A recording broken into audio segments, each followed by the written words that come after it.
En la internet puedes buscarnos en nuestra página web www.ysuca.org.sv, en Twitter como @ysuca917 y en Facebook como Radio YSUCA 91.7 FM. YSUCA, contigo en la nueva era digital.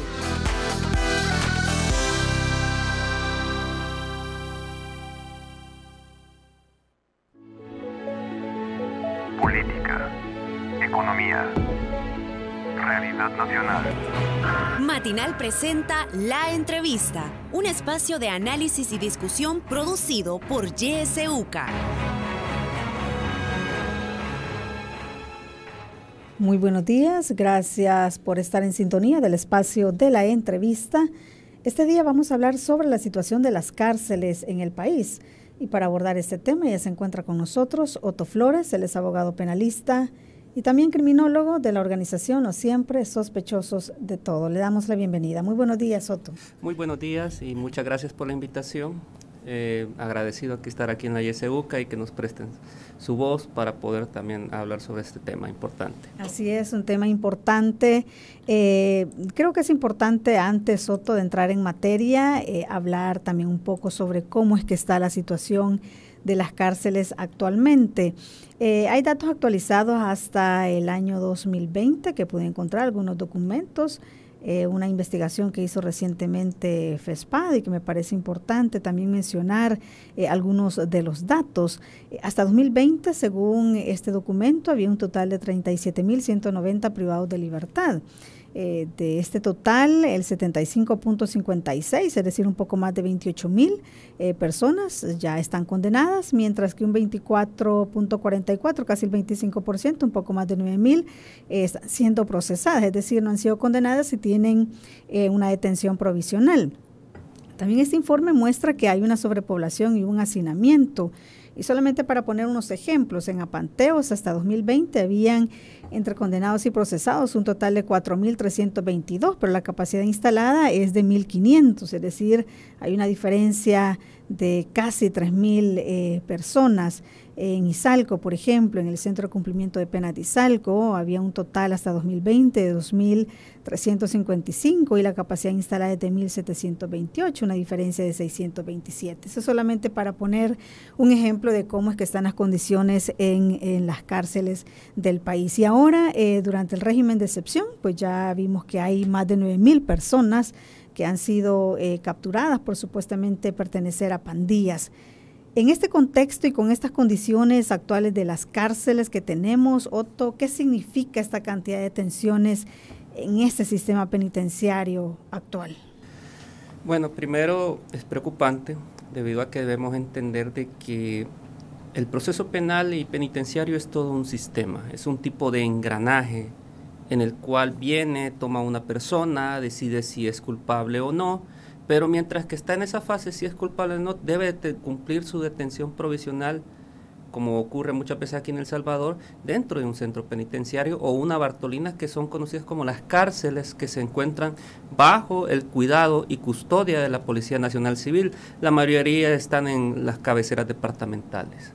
El problema que tenemos es que como un sistema ya estaba sobresaturado como tal. Entonces ellos no pueden realizar las funciones mínimas o básicas que dé este sistema establecido. Por ejemplo, podemos poner que aún antes del régimen de excepción, le era difícil al sistema poder procesar a todas esas personas que están detenidas.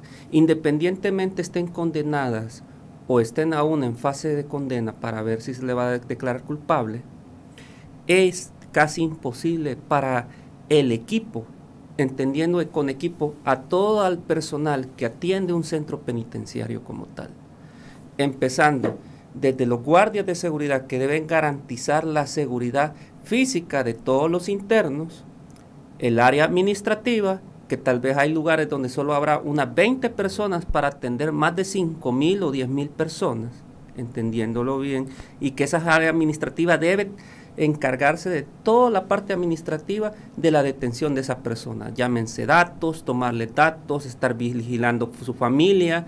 Igual hablemos de otro aspecto importante, el hecho de tener una enfermería como tal. Hay centros penitenciarios donde muchas veces no hay un doctor, aunque la ley penitenciaria obliga a que haya un doctor contratado, pero a veces solo hay enfermeras. Enfermeras, y si hay, a veces hay doctores, que enfermeras y doctores, que los fines de semana o días de asueto no llegan, sino que todo depende del mismo guardia de seguridad. Ahora que eso era antes del régimen, ahora tenemos 9,000 personas más que han sido detenidas, creo que en el transcurso de menos de 12, 13 días, que significa una presión enorme a un sistema que ya estaba casi colapsado o que ya estaba colapsando y que tienen que atender. Por ejemplo, a través de la asociación que represento, Los Siempre Sospechosos, hemos tenido información de que hay personas que están adentro de los centros penitenciarios y no han podido recibir su paquete de kit de higiene o su paquete de ropa, porque hay que entender que elementos como papel higiénico, ropa, sandalias, camisas, ropa interior, todo ese tipo de implementos no lo da el Estado, lo tiene que dar la familia. El problema es que los centros penales, que ahorita hacia donde se ha dirigido la mayor cantidad de gente detenida, no ha podido procesar a esa gente. Es decir, no están ni siquiera dentro del sistema conocido como CIPE. Entonces ya eso puede ocasionar un problema porque esa gente ya lleva días detenida y tal vez ni siquiera se ha podido cambiar su ropa interior. No tiene ni siquiera un papel higiénico. O sea, y todo esto viene aparejado un grave problema. Inclusive, ya ha habido inclusive estudios de la UCA muy buenos, donde se establecía inclusive la dificultad del acceso al agua dentro de un centro penitenciario. Ahora con esto ya es mucho mayor como tal. Y eso genera problemas de hacinamiento que ya ha sido muchas veces declarado por la Corte Interamericana de Derechos Humanos como vulneradora de principios como la dignidad humana, lo cual ya preocupa y exagera, porque se está exagerando con el poder punitivo.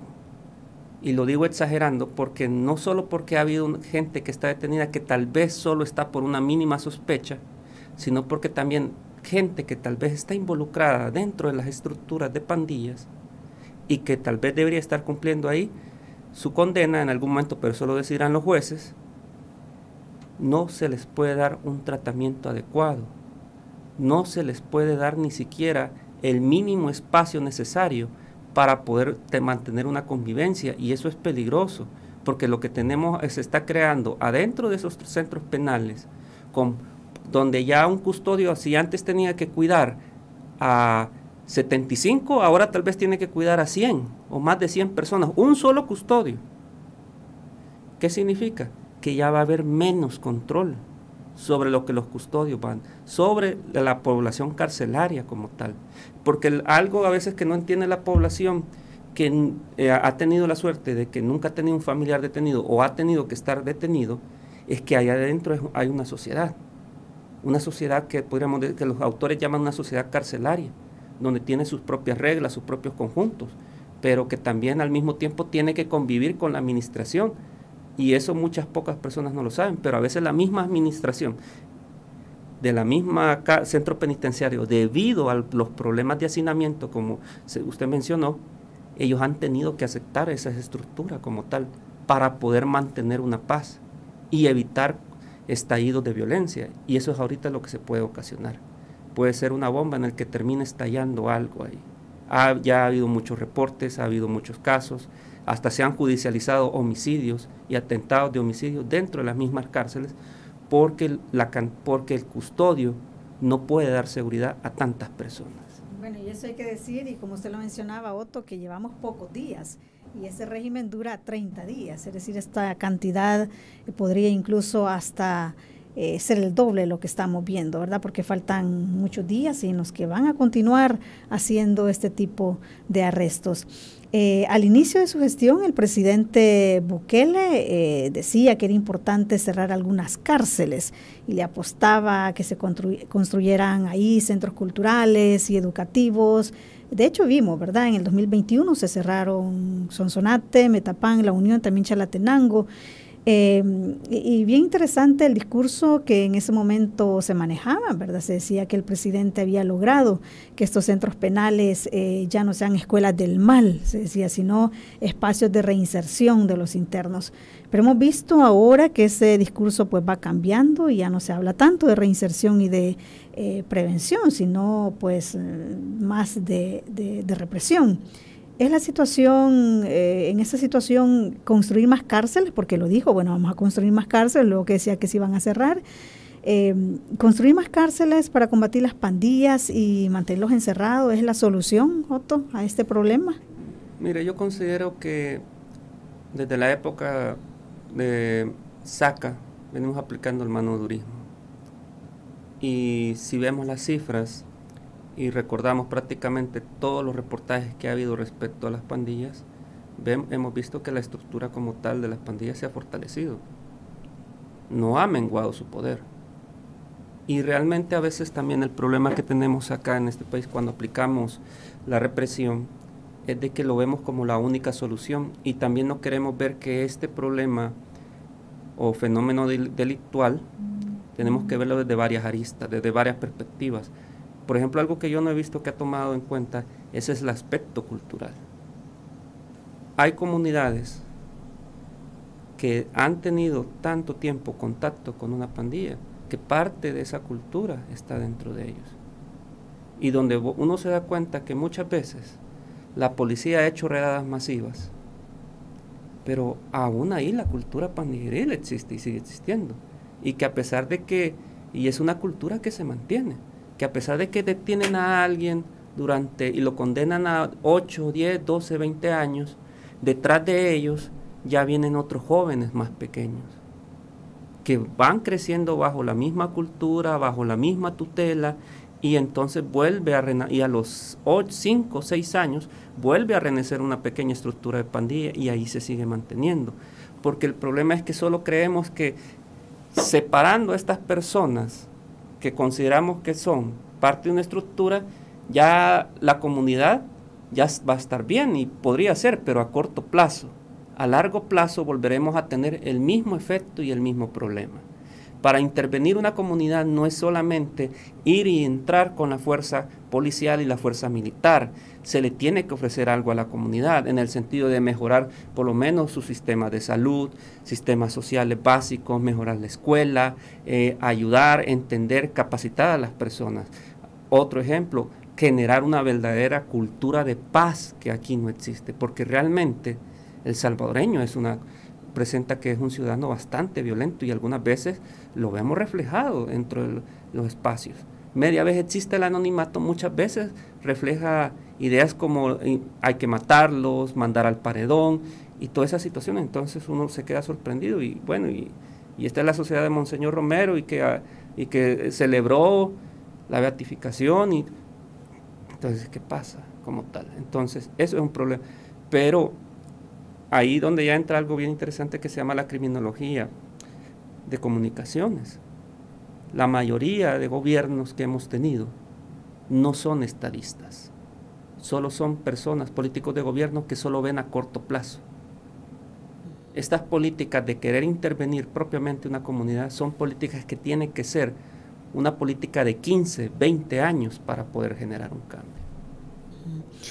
Hablábamos al inicio sobre estos niveles de hacinamiento a los que se han llegado y al hacer un comparativo entre 2019 y 2020, los datos dicen que sí se había logrado una reducción poca, ¿verdad? Pero un poco más del 8% en ese hacinamiento general, una disminución de unos 2.600 personas menos privadas de libertad, es decir, se había avanzado aunque sea poco, ¿verdad?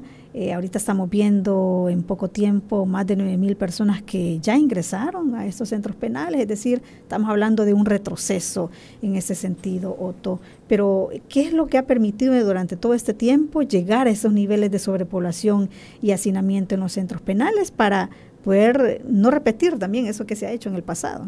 Bueno, primero lo que ha permitido es que, volvemos, una acción punitiva exagerada. Las detenciones masivas de personas siempre ha estado a la orden del día.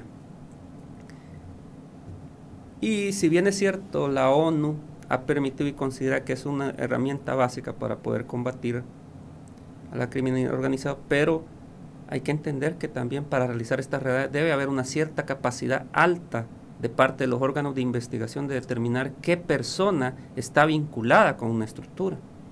Y ese es un problema que hay con la estructuración de la pandilla. Como lo digo, la pandilla está tan ligada a la comunidad que a veces es difícil determinar quién está colaborando de buena voluntad con ella, a quien a veces hasta está siendo obligado a colaborar, o aquel que simplemente tiene contacto porque mire, ellos me vienen a pedir cerveza, alguien que tiene un expendio de aguardiente o venta de cerveza, ellos vienen me vienen a pagar, pero resulta que el dinero con el que me pagan a veces es de una extorsión, pero el vendedor no se puede poner a preguntarle, mire, ¿y ese dinero de dónde viene? Eso es casi imposible. Entonces debería depender y fortalecerse las capacidades de investigación de la policía, cosa que muchas veces no es así.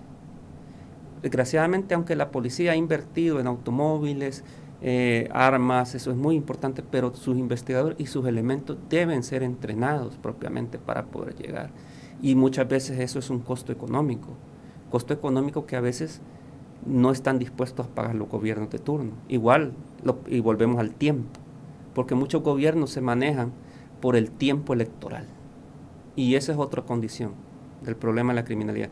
La criminalidad del país se convirtió en un tema electoral cuando se tuvo que haber convertido en un tema estatal para ir pensando en un plan de 10, 15, 20 años para poder disminuir las capacidades de algunas estructuras. Hace algunos años, para poder bajar estos niveles de hacinamiento, se pensó en esa alternativa de los brazaletes electrónicos, ¿verdad? ¿Qué pasó con esta medida? ¿No funcionó? ¿Se aplicó mal? ¿Qué opina usted? Mire, realmente la ley de brazaletes con electrónicos realmente tuvo un problema, y volvemos a lo mismo, se convirtió en un tema electoral. Muchas veces aquí en el país consideramos que si se le da beneficios a una persona que está siendo procesada, es darle demasiados derechos.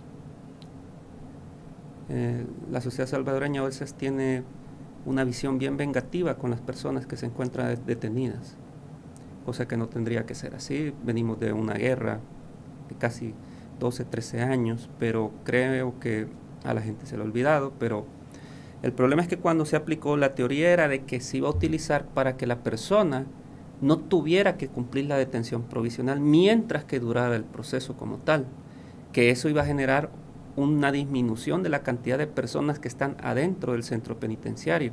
Pero cuando se comenzó a ver la reacción de la población, y volvemos a lo mismo, los tiempos electorales, el hecho de que perder votos, todo, hubo cambios como tal. Cambios que al final dijeron, no, el brazalete lo vamos a usar con la persona que se ha portado bien, ha cumplido su programa dentro del centro penal, y a ellos le vamos a poner, pero realmente eso no era nada eficaz, al contrario, es una traba para muchas personas, porque había personas que ya habían cumplido una buena parte de la pena, tal vez le faltaban 2 o 3 años, y antes que existieran los brazaletes le decían a la persona, mire, usted ha cumplido, salga, la persona cumplía ciertas reglas afuera del centro penal y viviendo con su familia, y nunca se había escapado, no había tenido mayor problema. Y venir y ponerle ahora un brazalete es estar aplicando mal ese recurso tecnológico, cuando se tendría que haber ocupado con las personas que se encuentran en detención provisional o que podrían optar a la detención provisional como tal. Entonces, esa forma fue mal aplicada, pero como digo, para mí fue realmente cuestiones de tipo electoral, y por el hecho de que todos los partidos políticos se pusieron a pensar qué va a decir la población, cuántos votos podríamos pensar, cuando tendrían que haber sido criterios técnicos los que tuvieron que haber decidido cómo vamos a aplicar este recurso. Bueno, y ahora en este régimen de excepción, este gobierno y el presidente ha dicho que estas medidas no aplican, ¿verdad? Y las personas entran y prácticamente ya están siendo condenadas, al menos de palabra. Decía también el presidente de la República que en estas detenciones hay un margen, decía, de un 1% de error. ¿verdad? Pero ¿qué pasa con esas personas que pudieran formar parte de ese porcentaje, que no sabemos si en realidad es el 1%, ¿verdad?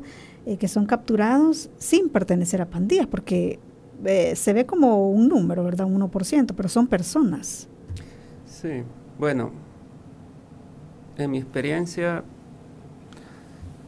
yo no diría el 1%, no. Sí, aún en las capturas e investigaciones de estructuras que realizan los investigadores de la PNC, hay investigaciones de 3, 4 meses y aún así hay muchos errores. Hay gente capturada muchas veces que no tienen elementos suficientes para vincularlos a una estructura. Lo digo porque ha habido casos también donde también la policía de forma malintencionada ha manipulado pruebas y lo ha hecho.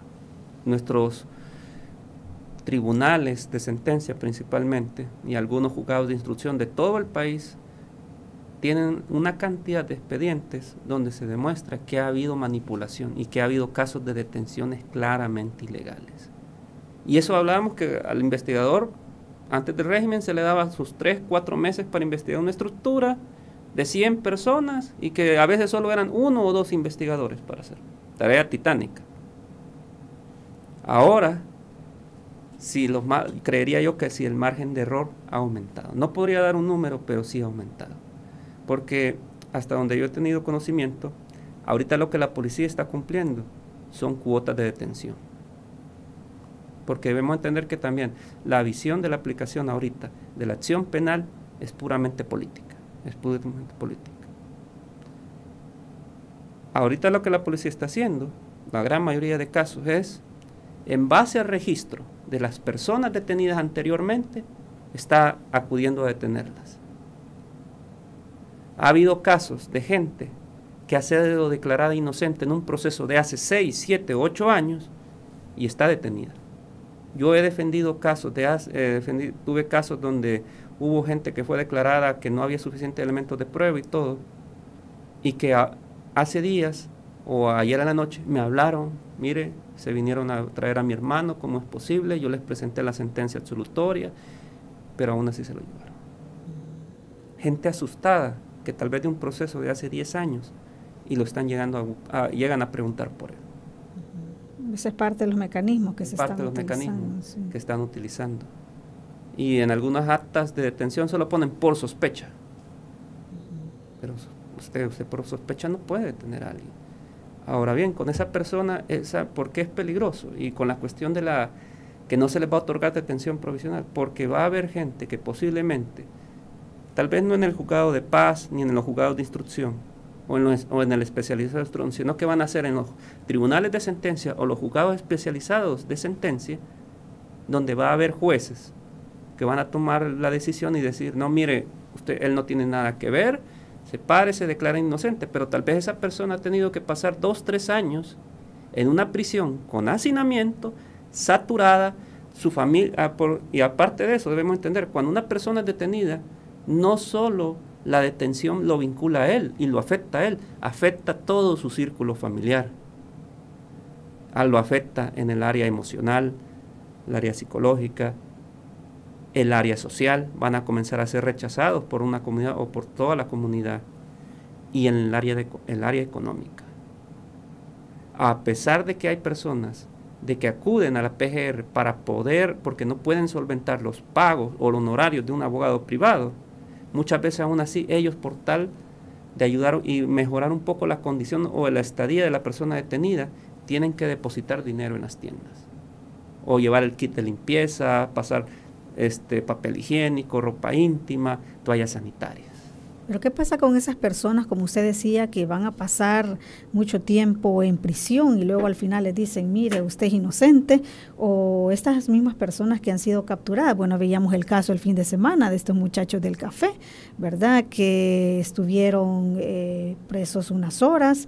Se les trató como delincuentes cuando al final no lo eran, pero ¿qué debería proceder en estos casos? El Estado debería, así como los mostró como supuestos pandilleros decir que no lo son, porque no hemos visto que de parte de la policía se haya dicho que ellos no eran parte de esas estructuras criminales.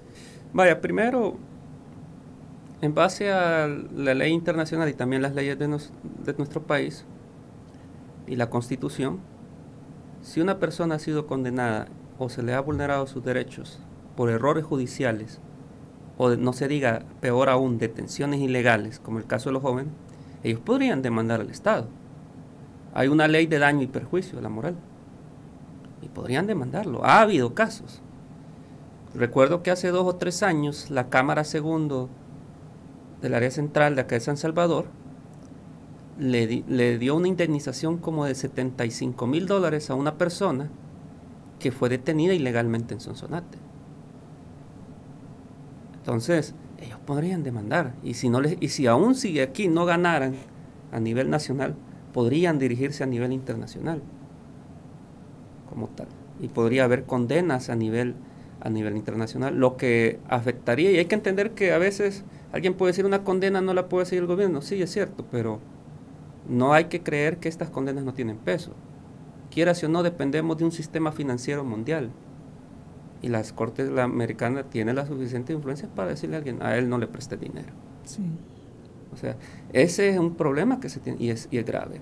Yo, como les digo, no considero que una gran cantidad de las personas que están detenidas, muchos tal vez no hay ni suficientes pruebas o tal vez ni siquiera tienen nada que ver con alguien, con una estructura.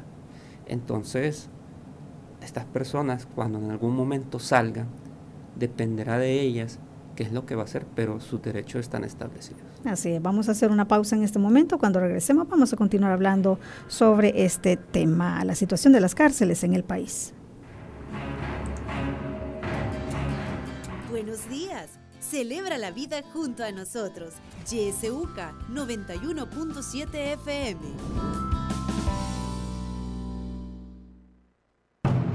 Ante el incremento de casos de COVID-19 en el país y de la presencia de distintas variantes del coronavirus con distintos grados de peligrosidad y de contagio, es importante que recordemos las medidas de prevención.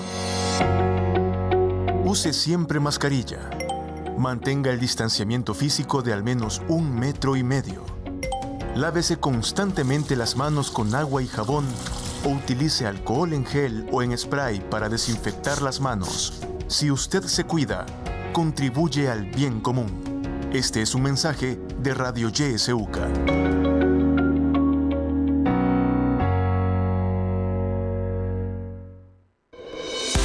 En la internet puedes buscarnos en nuestra página web www.ysuca.org.sv, en Twitter como @ysuca917 y en Facebook como Radio YSUCA 91.7 FM. YSUCA, contigo en la nueva era digital.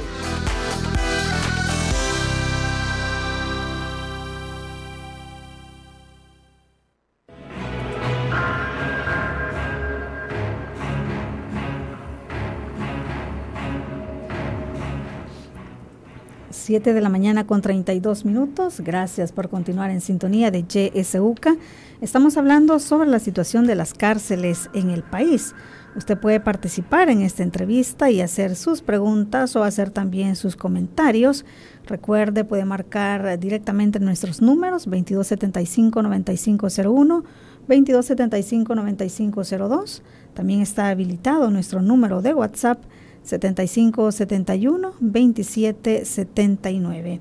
También, si usted está siguiendo la transmisión a través de Facebook Live, ahí también puede dejarnos sus inquietudes y nosotros, pues, por supuesto, vamos a trasladársela a nuestro invitado del día de hoy. Está habilitado entonces el espacio para que usted pueda hacer sus comentarios. Tenemos una llamada. Muy buenos días. Licenciada, buenos días. Buenos días. Bienvenidos invitados. Quiero decirle que es injusto lo que está haciendo este gobierno. El pretexto es que uno está defendiendo a los criminales, así como ha dicho en todos los canales de televisión que él ha comprado con el dinero de nosotros. Fíjese que este señor, yo tengo unas vecinas que tienen presidiarios ahí y le llevan en seres de consumo diario.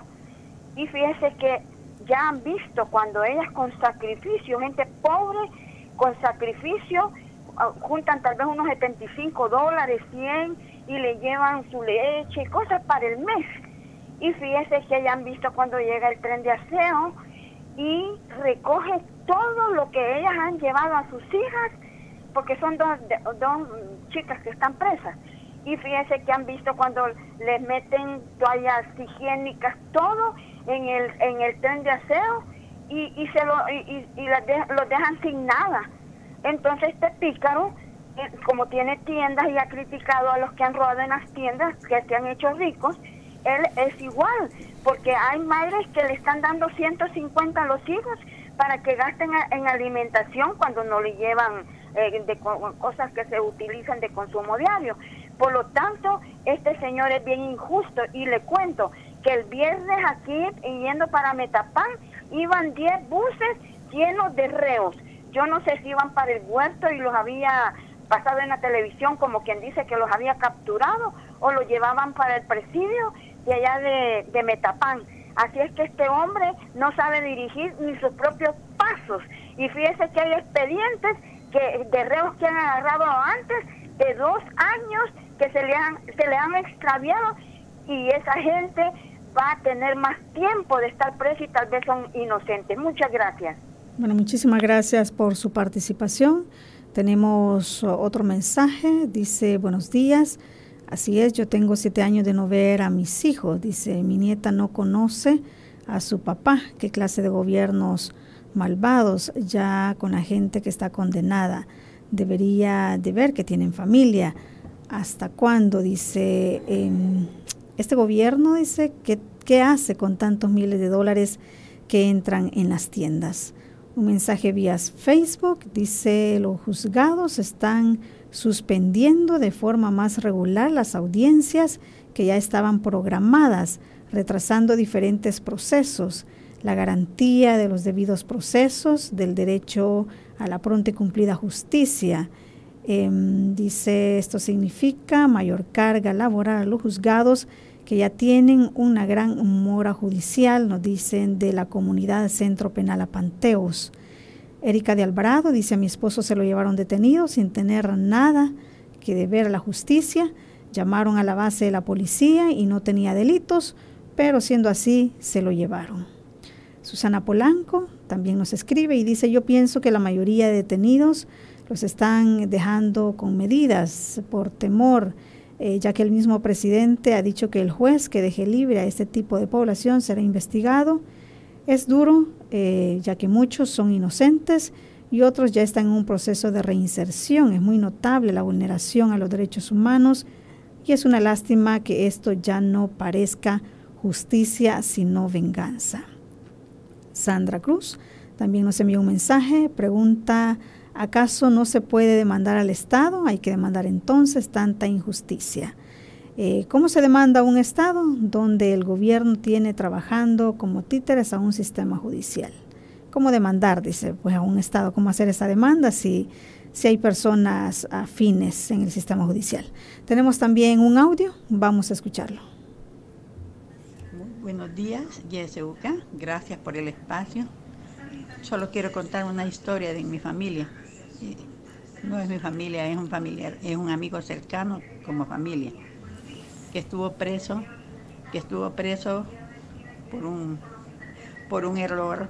Estuvo 1 mes preso, de allí se le desarrolló diabetes ya por ese estrés en que estuvo sometido, y salió todo hecho pedazos de sus nervios y de todo él, destruido su vida por completa. Él dice que nunca va a superar ese mes que lo tuvieron allí injustamente. Entonces es un peligro, es un riesgo. Yo me pongo en el lugar de él y me pongo en lugar a mi familia en ese contexto, y si lloro solo de pensar que me le puede pasar a un hijo que injustamente me lo agarren.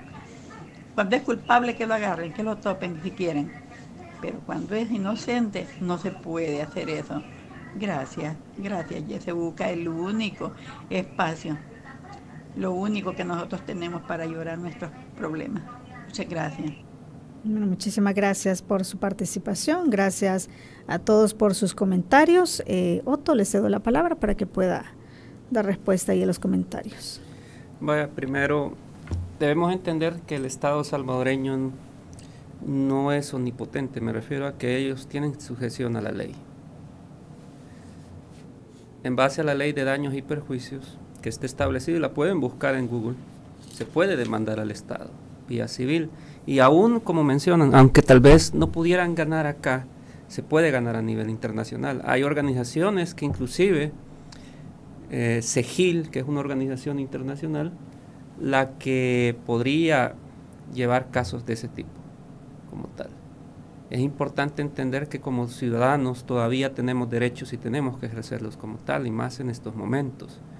Igual es importante manejar, y se debe invitar a todas las personas a que si pueden consultarle a amigos, abogados o a asociaciones, como lo siempre sospechoso, igual nosotros estamos trabajando de alguna manera para buscar educar a las personas en los derechos más básicos sobre el derecho penal. ¿Qué ejercicios pueden usar como tal para poder ejercer un derecho mínimo, aunque sea, ante un juez? Porque todavía debemos considerar de que aún hay jueces que pueden aplicar el derecho penal basado en el derecho constitucional y en el derecho internacional de derechos humanos. Si bien es cierto, muchos jueces tal vez están atemorizados por lo que está pasando, pero todavía hay jueces que se han atrevido a hacer las cosas de acuerdo a como lo establece la Constitución de la República. Y eso es muy importante. Igual tenemos que generar un apoyo a este tipo de personas y también entender cómo funciona nuestro sistema jurídico. Sí, vamos a escuchar un audio más que nos ha llegado.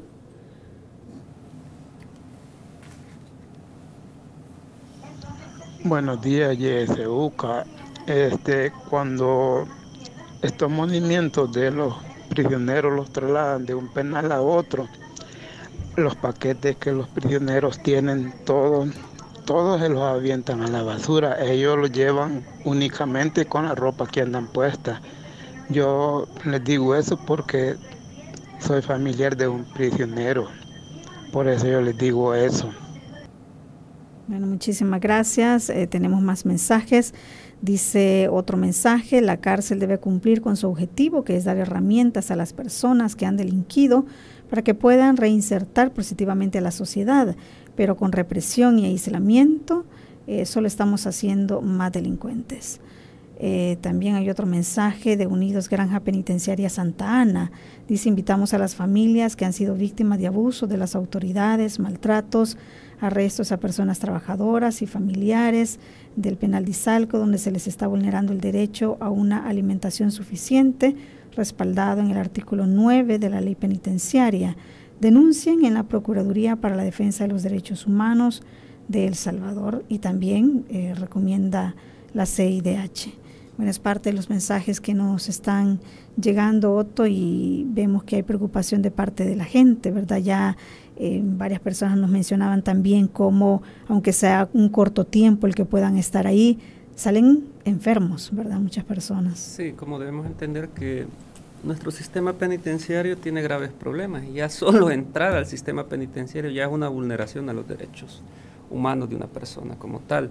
Ahora que tenemos esa sobrecarga, será exagerada. Por ejemplo, mencionó alguien el problema del estado de salud. Debemos ponernos a pensar. Muchas de estas personas con problemas de salud, tal vez, muchas han de tener afecciones de salud. ¿Y cómo va a poder el sistema sanitario de los centros penitenciarios darles respuesta a estas personas? Gente que padece diabetes, que requerirá una dieta especial, gente que padece afecciones del corazón, gente que tal vez estaba recibiendo un tratamiento y que ya no lo está recibiendo. ¿Qué va a pasar? O sea, van a disponer de 20 ambulancias para poder trasladarlo a un hospital. O sea, son dificultades que se tienen que ver. Debemos entender que tratamos con personas, no son bloques, no son piedras, no es grava. Son personas que tienen que ser trasladadas a un lugar o a un recinto donde se debe ofrecer seguridad para esa persona, un sistema hospitalario mínimo por lo menos, agua, luz, que son garantías mínimas que se tiene que cumplir dentro de un centro penitenciario. Pero si usted ya tiene sobrecargado y todavía sobrecarga más, va a ser imposible llevar a cabo todas esas situaciones. Inclusive podría darse el caso, y las organizaciones tienen que estar listas, y los familiares también, podría darse el caso de estas personas que tal vez murieran por estas situaciones en adelante. Porque inclusive ese tipo de hacinamiento que se está viviendo, ya entramos dentro de la que la categoría del derecho internacional se considera como tortura como tal. Sí. Cosa que es una situación que ya es peligrosa. También, bueno, se ha dado la orden de disminuir la alimentación, ¿verdad? Los privados de libertad, que sea de menos cantidad y también de menor calidad. Eso también podría entrar en claro que tortura. Sí. Podríamos entrar ya estamos en la parte de situación de tortura.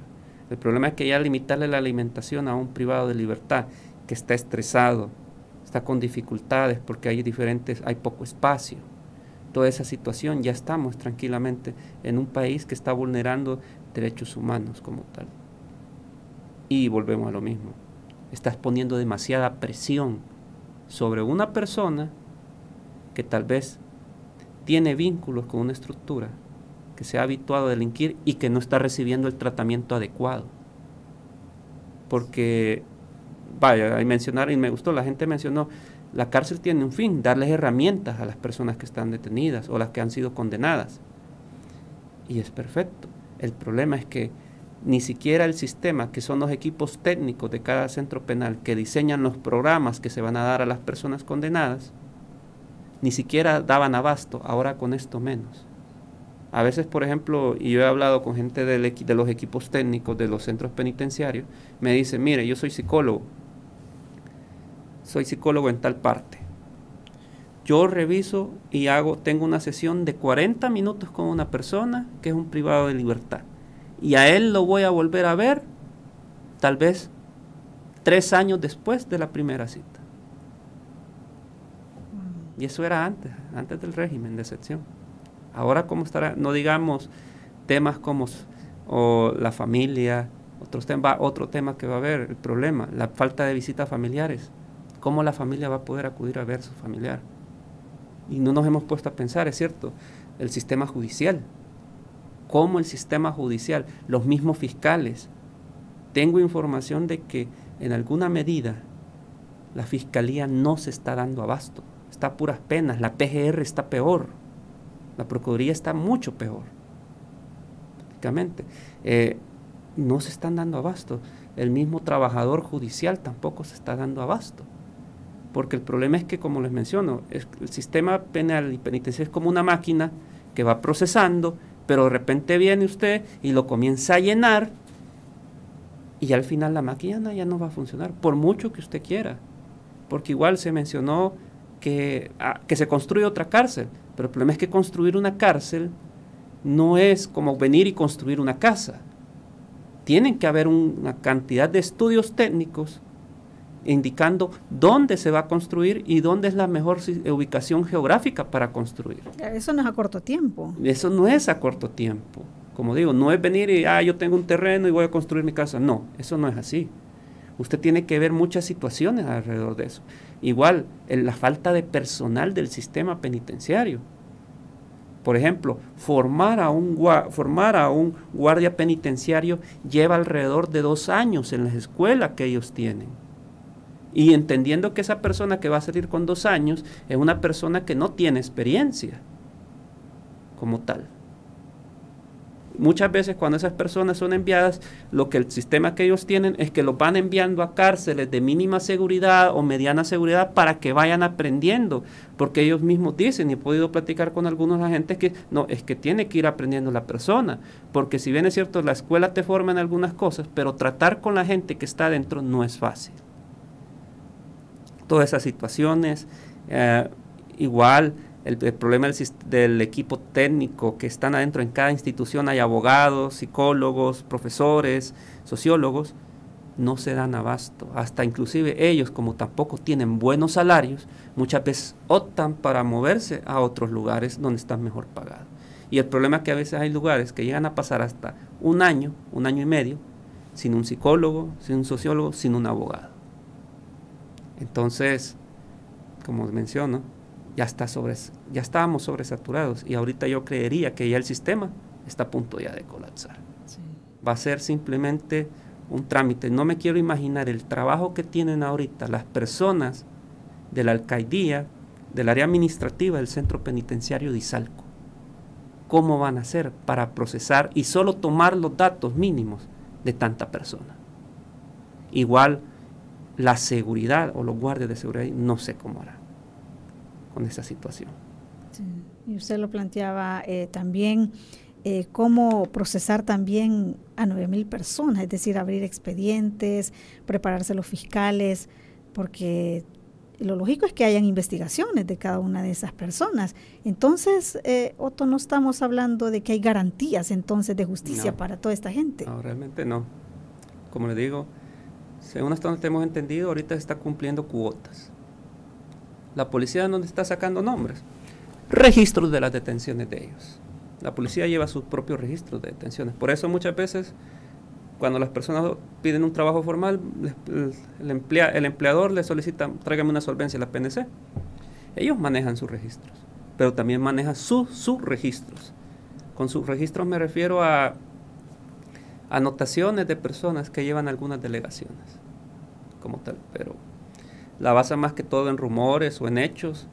Como digo, yo no digo que toda la gente que está ahí es inocente, pero en la proporción de personas que tal vez no tienen vinculación puede ser muy grande, sobre todo porque no ha habido tiempo para investigar. Sí. Están tomando gente de registros, como le digo, y eso ya lo tengo yo registrado porque he dado asesorías para la asociación, gente que ya había sido liberada hace 6, 7 años, o que tal vez nunca tuvo nada que ver, y las han llegado a traer detenidas, violando a veces el derecho constitucional de derecho a la morada, inviolabilidad a la morada también.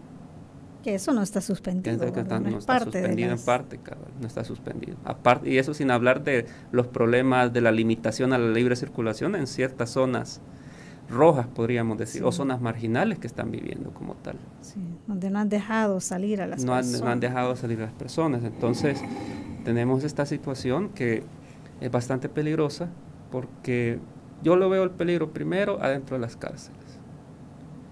Y eso lo quería explicar así. Desde que el Estado detiene a una persona y un juez decide le voy a dar detención provisional, es decir, que siga detenido mientras que dura todo el proceso, jurídicamente, y no solo lo digo a nivel jurídico de la jurisprudencia nacional, sino a nivel internacional, el Estado se vuelve el garante de la protección de la vida, la salud, la alimentación, la seguridad física de esa persona que está detenida. Si bien es cierto, en teoría, la persona que está detenida debe obedecer las órdenes de las personas que son autoridades ahí, llámese guardia de seguridad, llámese personal administrativo, llámese equipo técnico criminológico, llámese alcaldía, llámese director del centro penal. Ellos pueden ordenar y decirle a alguien, no, usted no puede salir o solo puede estar afuera 4, 5, 6, 7, 8 horas, un tiempo razonable, pero ellos tienen que garantizarle eso. Pero legalmente ellos deben garantizar mínimo los requerimientos mínimos de seguridad, salud, alimentación. Todos esos elementos. Por eso los jueces, en muchos países donde hay un sistema, un Estado de Derecho mucho más fuerte, se piensa muchas veces de mandar a alguien a detención provisional. Se lo piensan mucho, porque les preocupa en alguna medida que después venga a repercutir, y me refiero con repercutir no en 1 o 2 años, sino que después 3 o 4 años y de repente, mira, vos cometiste esto. Y eso es lo que sucede. Por ejemplo, en muchos países como en Estados Unidos o algunos países de Sudamérica, por eso se han pensado, incluso se han procesado, y ha habido hasta agentes policiales que han terminado siendo procesados y condenados. Y no solo condenados de perder la libertad, sino condenados en perder cosas materiales, que han tenido que vender todo lo que ellos han hecho, una casa, un terreno, sus cuentas de ahorro, para resarcir económicamente a las personas. Sí, pero Otto, aquí está primando también como esa cultura del miedo y del temor, porque el presidente decía que el juez que no haga lo que tiene que hacer, ¿verdad? O sea, que como que se atenga a las consecuencias.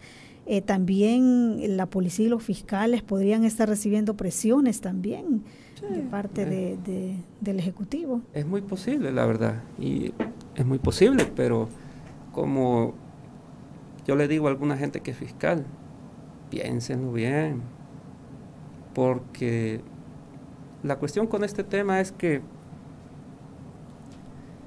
a veces las consecuencias no se van a ver ahorita, no, como en 1 o 2 años, pero 3 o 4 o 5 años pueden dar, y va a haber gente que se va a atrever a demandar también, sí. Porque la presión que se está poniendo, volvemos a lo mismo, ya no solo el privado, sino los familiares, a veces de gente inocente, que se está presionando a la gente. En algún momento la presión va a ser tan grande que ya el miedo no va a importar. Y van a atreverse a acercarse, se van a acercar, se van a acercar, se van a acercar, poco a poco. Así es.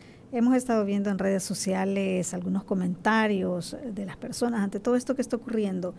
Y hay una frase que llama la atención porque se ha hecho bastante común verla ahí en las redes y dice: el que nada debe, nada teme. Dice la gente, ¿verdad? Pero en las actuales condiciones, ¿es válida esta frase? No, nunca ha sido válida. En nuestro país nunca ha sido válida. Como digo, somos un país donde la capacidad de investigación es mínima o casi inexistente. Y la verdad es que la gente cree que la inocencia es como que fuera tener una pintura fluorescente y que inmediatamente el juez va a ver, de 40 detenidos, ahí hay 5 que no son, yo los puedo ver, apague la luz y yo los veo fluorescentes. No, no es así. La inocencia en este país, o construir una defensa penal para probar la inocencia de alguien, es bien difícil. Sobre todo empezando que la gran mayoría de personas detenidas son personas que vienen de una zona, podríamos decir, roja o considerada roja, que muchas veces son gente que a veces no tiene un trabajo formal, debido a que no es que no quiera, sino que no puede obtener un trabajo formal, ya sea por falta de estudios, falta de oportunidades, cualquier situación. Entonces, solamente ahí probar que una persona tiene un arraigo domiciliar o un arraigo laboral, ya es bien difícil.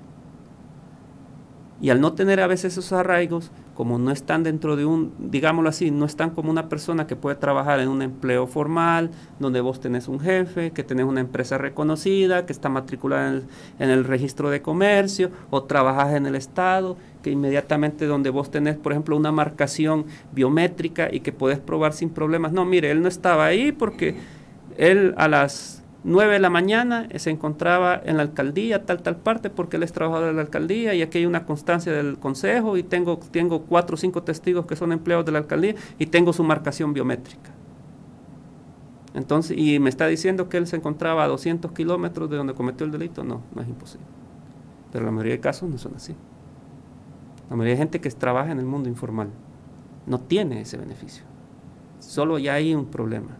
Ahora que ya tenés el problema, que ya tenés a jueces con miedo, ya se vuelve bien difícil, casi imposible.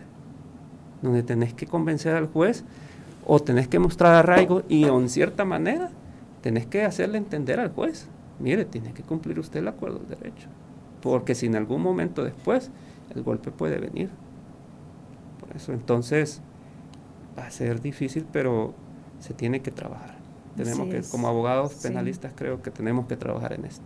Sí, y en esta organización también que usted representa, Otto, ¿qué tipo de casos están atendiendo? Y también sería importante dejar algún contacto por si la gente quiere comunicarse con ustedes. Vaya, nosotros ahorita hemos estado atendiendo y registrando casos de detenciones claramente ilegales, personas que han sido sacadas directamente de la casa, sin orden de allanamiento, sin orden de captura, solo porque en algún momento fueron detenidos.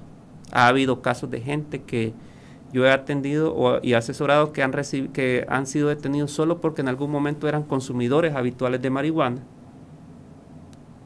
Y que ha habido casos donde yo he atendido donde me dice una madre de familia, mire, él es consumidor habitual de marihuana, lo malo que él a veces se salía a la calle, fumaba en la calle marihuana y ya había tenido problemas. Y nunca lo habían detenido porque era menor. Y me dice, y esta vez lo detuvieron porque estaba fumando marihuana, pero de repente me voy a dar cuenta que en la policía no lo tienen por fumar marihuana, que sería posesión y tenencia, artículo 34 de la ley relativa a reguladora de las drogas, sino que lo tienen por agrupaciones ilícitas. Y él no es pandillero. Sí puede ser marihuanero, como dirían en la cultura, pero no es. ¿Qué pasa? Estamos viendo que la misma policía, de manera prejuiciosa, lo está vinculando con el delito con este delito de organizaciones ilícitas, agrupaciones ilícitas, porque ya tiene una detención menor y sabe que la persona no va a salir. Es decir, el policía se ha convertido en el primer filtro para detener a una persona, cosa que muchas veces es peligrosa porque como personas tenemos nuestros prejuicios, que a veces son cuestiones morales, que no tendrían que entrar dentro del área del derecho.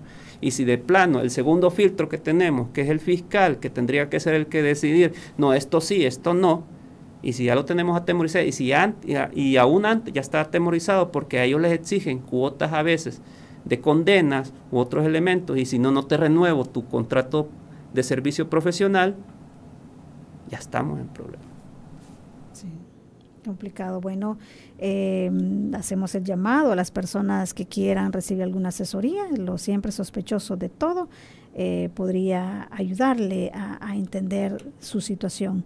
Y gracias, Otto, por haber estado con nosotros y haber abordado este tema. Le agradecemos, un tema importante, hablar sobre cómo están las cárceles en nuestro país actualmente y cuáles son los problemas que también a largo plazo, mediano largo plazo puede haber. Muchísimas gracias. Gracias también a usted por haber estado con nosotros. Recuerde, esta entrevista queda en nuestra página de Facebook. Visite también nuestro canal de YouTube. Buenos días. Esta fue la entrevista en La Matinal. Te invitamos a que no te pierdas nuestra próxima emisión.